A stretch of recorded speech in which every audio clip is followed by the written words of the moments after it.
بسم الله وولد ومنفس قدوس أحد أملاك آمين. دحن داوعلكم كما يوعلكم آمين. እግዚአብሔር አምላክና ተመስገነ ይሁን ክብር ምስጋና እግዚአብሔር ይብሳሐዮ ለማዓልቲ ትምርትና እንሪዮ ብዛዕባ ውርሻ አዳማዊ ሞት ወይካ አዳማዊ ኃጢአት ዝምልከትዩ እዚ ትምርት እዚ አብዚ ዋና ብዙሓት ሰባት ይደናገሩሉን ስለዘለው ንጹር አፍልጦ አብቲ ኦርቶዶክሳዊ እምነት መታን ክህሉ ሰፊሕ ምርዳእ መታን ክህሉ ተባሂሉ ዝዳሎ ዘሎ ትምርቲ ማለት እዩ።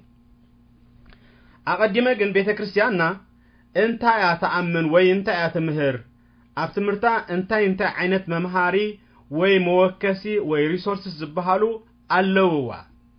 መጀመርታታ ቤተክርስቲያን መሰረታዊ መምርሒያ መጽሐፍ ቅዱስ እዩ። ካብ መጽሐፍ ቅዱስ ወጻኢ ዝኾነ ይኹን ጽሑፍ ሓሳብ ውሳኔ አይትቀበልኛ። መሰረታዊ መምርሒያ መጽሐፍ ቅዱስ እዩ። ስለዚ ሓሙሽተ ምንጪ መወከሲ ኣለዋታ ቤተክርስቲያን። እቲ ካልኣይ ትውፊት ካብ ኣቦታት ዝተሓላለፈ እዩ። ካብ ኣቦታትና ካብ ቀዳሞት ኣቦታት ብቃል ዝተመሓላለፈ ትውፊት እዩ። ንኣብነት ካብ ካልኣይ ሚቲ ክሳብ ሳልሳይ ሚቲ ክሳብ ኣብ ዝነበረሉ ሕማቕ እዋን እታ ቤተክርስቲያን ኣዝያ ናይ ፈተና እዋን ዝነበረትሉ ዘመን ሰማዕታት ተባሂሉ ዝፍለጥ ኣብዚ ዘመን እዚ ኣቦታት ነቲ ጽሑፍ ብቃሎም እዮም ሸምዲዶም የጽንዕዎ ነይሮም። ኣብ ሓንጎሎም የጽንዕዎ ነቲ ጽሑፍ። ስለዚ ኣብቲ እዋንቲ ብዙሕ መጻሕፍቲ ተቃጺሉ ብዙሕ ንብረት ዓንዩ ብዙሕ ህይወት ጠፊዑ ብዙሓት ክርስቲያናት ጠፊኦምሉ ዝነበሩሉ እዋን እታ ቤተክርስቲያን እቲ መንፈሳዊ ትምህርቲ ቃል ክርስቶስ ዝሃቦ ትምህርቲ ከይጠፍእ ዓቂባቶ ጸኒሓ ማለት እዩ። ብቃሎም እናጽንዑ ኣቦታትና እቲ ሳልሳይ መወከሲ ጽሑፍና ቅዳሴ እዩ። ኣብ ቅዳሴ ዘሎ ጽሑፋት ኣቦታት ናይ ቤተክርስቲያን ዝበልዎ ብቅድስና ዝፍለጥ ቅዱስ ተባሂሉ ኣብ ቤተክርስቲያን ዝተቀመጠ ጽሑፋት እዩ ማለት እዩ።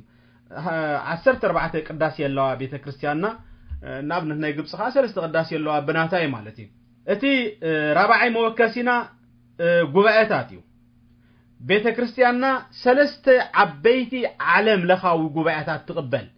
325 ዓመተ ምህረት ኣብ ንቅያ ዝተኻየደ ጉባኤ 381 ኣብ ቁስጥንጥንያ ዝተኻየደ ጉባኤ 431 ኣብ ኤፌሶን ዝተኻየደ ጉባኤ ዓለም ለኻዊ ጉባኤታት ነዘን ጉባኤታት እዚኣተን ከም ዘለዎ ቤተክርስቲያን ተቀቢላቶ ትኸይድ ማለት እዩ። ሓንቲ ቤተክርስቲያን ንበይና ተበጊሳ ሓንቲ ቃል ከተጉድልን ክትውስኽን ከተዕርን ስልጣን የብላን። እንተ ጌራ ካብተን ናይ ተዋህዶ ሐዋርያውያን ወይ ናይ ኦርቶዶክስ ሐዋርያውያን ዝበሃላ ኣብያተ ክርስቲያናት ትንጸል። ንኣብነት ኣባናኹም ያጋጢሙ ዘሎ ኣብቲ 325 ዓመት ዝተገብረ ቀዶና ሓደ ፓትርያርክ ብህይወት እንከሎ ፓትርያርክ ኣይትከኦንዩ እናተባሃለ ፓትርያርክ ብህይወት ከለውን ፓትርያርክ ስለስተተኩ እቶም ሕጂ ኣብ ስልጣን መጽኦም ዘለዎ ፓትርያርክ ብሕጊ ቤተክርስቲያን ቅቡል ኣይኮኑን። ኣብ ሙሉእ ዓለም ናይ ዓለም ኣብያተ ክርስቲያናት ፈጺሙ ሽሞም ኣይጽዋዕን እዩ። ፈጺሞም ከም ፓትርያርክ ኣይፍለጡን እዮም። ኣብ መቅደሶም ኣይኣትውን እዮም። ምስኦም ሓቢሮም ኣይሳሎሙን እዮም። ቁርባኖም ኣይቆርቡን እዮም። መቅደሶም ኣይቅድሱን እዮም። ስለዚ ከዓ ዝሕፍር ተግባራት ንርኢ ዘለና ኣብ ዘመንና ማለት እዩ።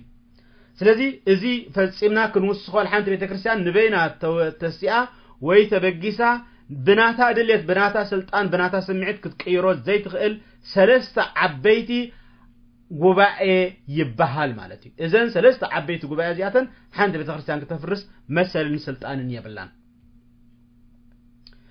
እቲ ካልእ ቅዱሳን ኣቦታት ዝበሃል እዮም። ሆሊ ፋዘርስ ዝበሃሉ ፋዘርስ ኦፍ ዘ ቸርች ኣቦታት ቤተክርስቲያን ዝበሃል እዮም።